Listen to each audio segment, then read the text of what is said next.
Joined now by one of the HBCU's all-time greats, a Super Bowl MVP, and a guy who's giving back to the game. He is the incomparable Doug Williams, joining us right now here on OG Sports Rap. Doug joins us from one of his favorite spots, New Orleans.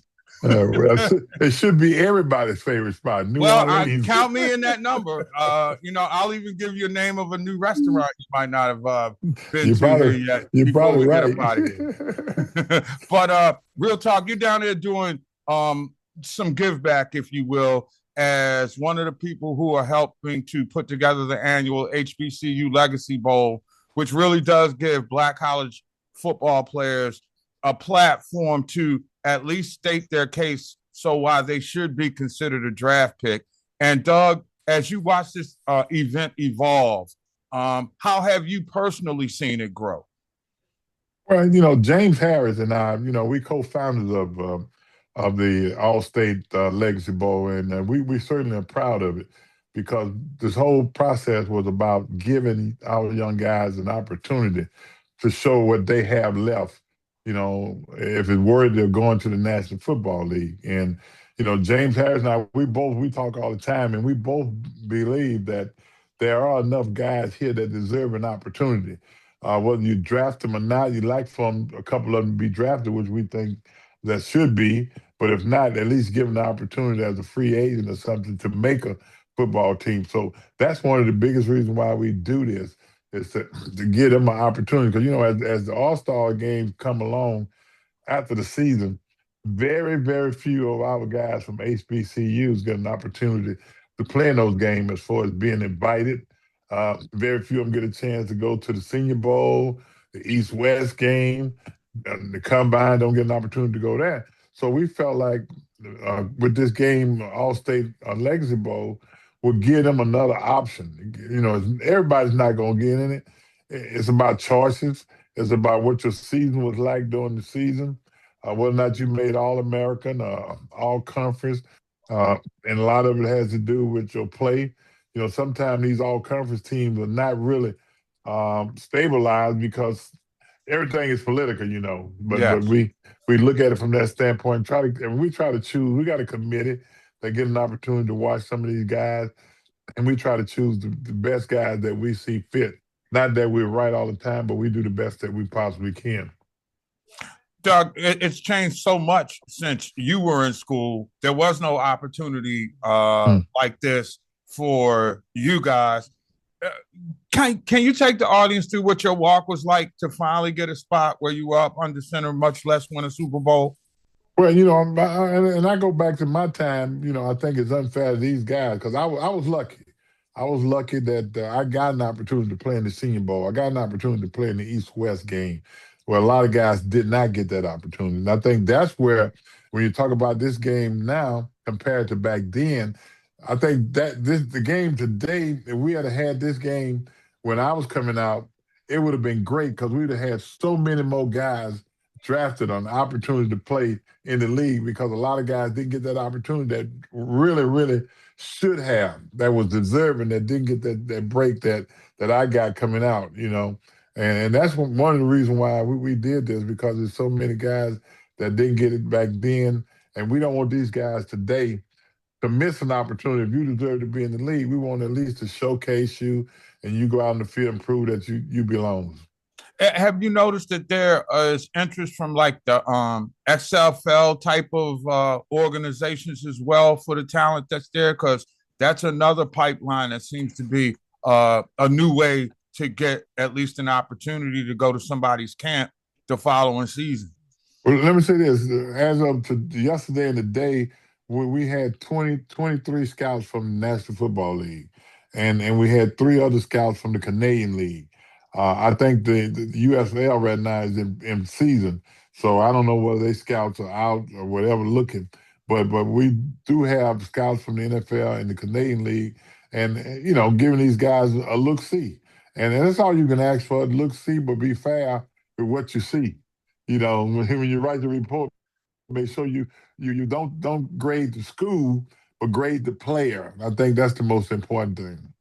Doug Williams is our guest, Super Bowl MVP, and one of the founders of the HBCU Legacy Bowl. They kicked that thing off on NFL Network. It will be Saturday afternoon. I believe it's 3 o'clock East Coast time and 2 o'clock, 2 o'clock in the Central time zones, and that would be noon out west.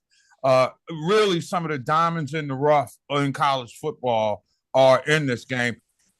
Doug, but there is a dilemma facing HBCUs right now, and it's something other than just money. It's the fact that you're not able to hold people on campus for 4 years, where it's been a total developmental process. How do you think that's impacting the landscape of HBCU football and an event that you put so much into?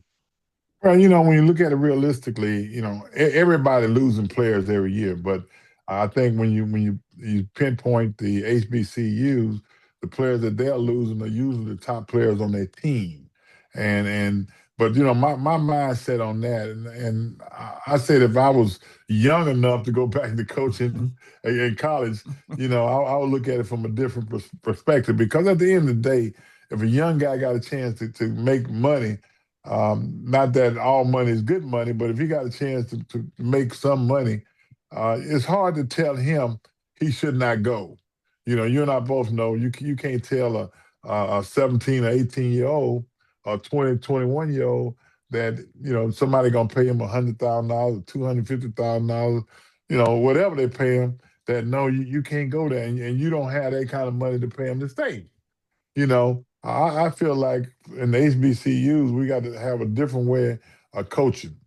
And, I talked to Coach Jackson from Fairview, and his situation is a little different than where I would go. He say he recruits out the porter, and all the guys that he recruits are seniors.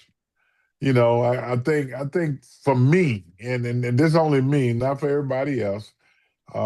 I guess when I think of Grambling, where I went to school, I still have that mentality of what Grambling is all about, the culture, the legend, I mean, the legacy, and that was built there and everything. And I think if your whole team is transfers, it's hard to build a legacy. It's hard to keep culture.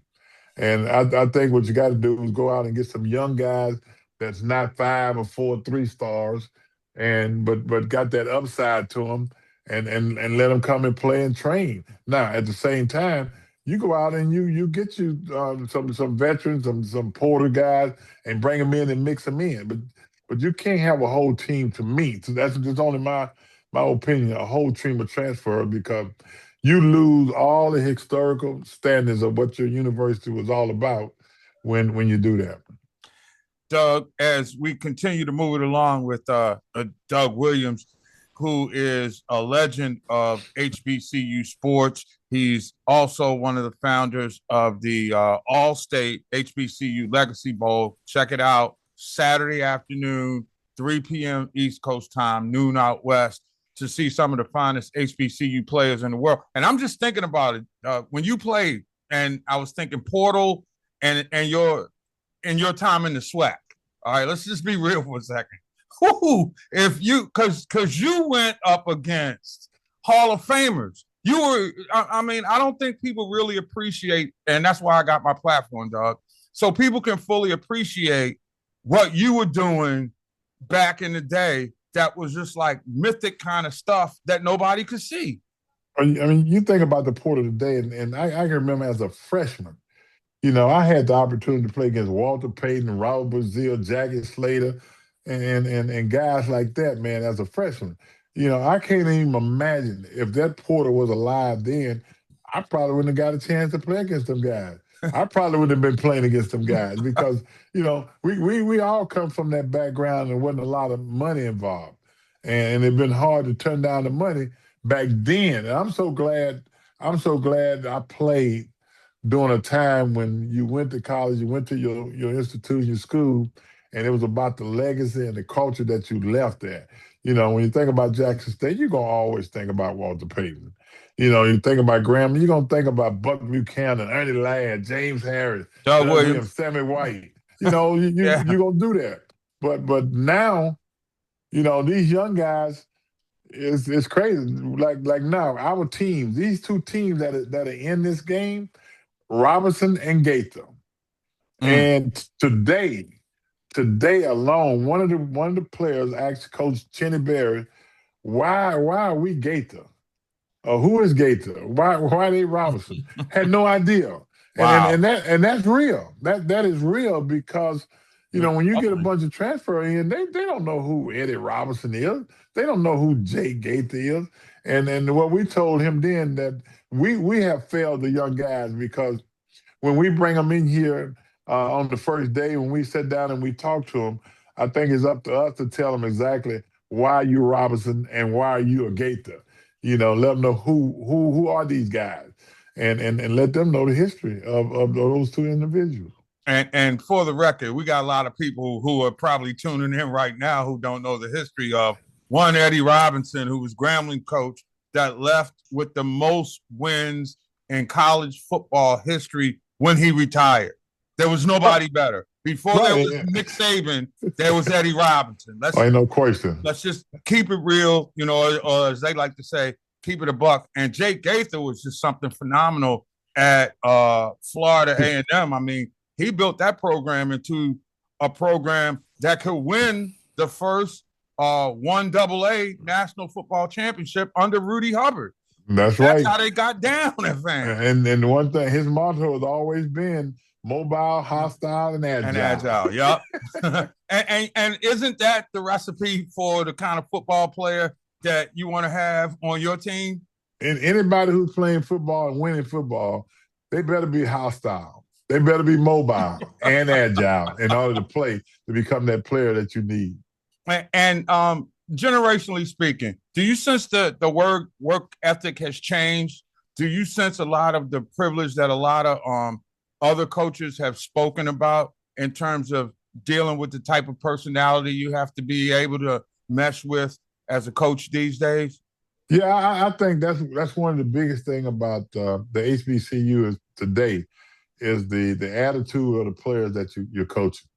And I hate to keep going back to our day. When you came to that college campus, man, you respected everything about the coaches that was going to be coaching you because you left a home that made sure that if you don't respect people when you leave here, there's consequences. I think that's the difference now when your kids leave and go away. I don't know whether they really understand that, believe that. This young generation always say, well, he didn't respect me. That's a mentality. Did you earn any respect? I mean, that's where it starts.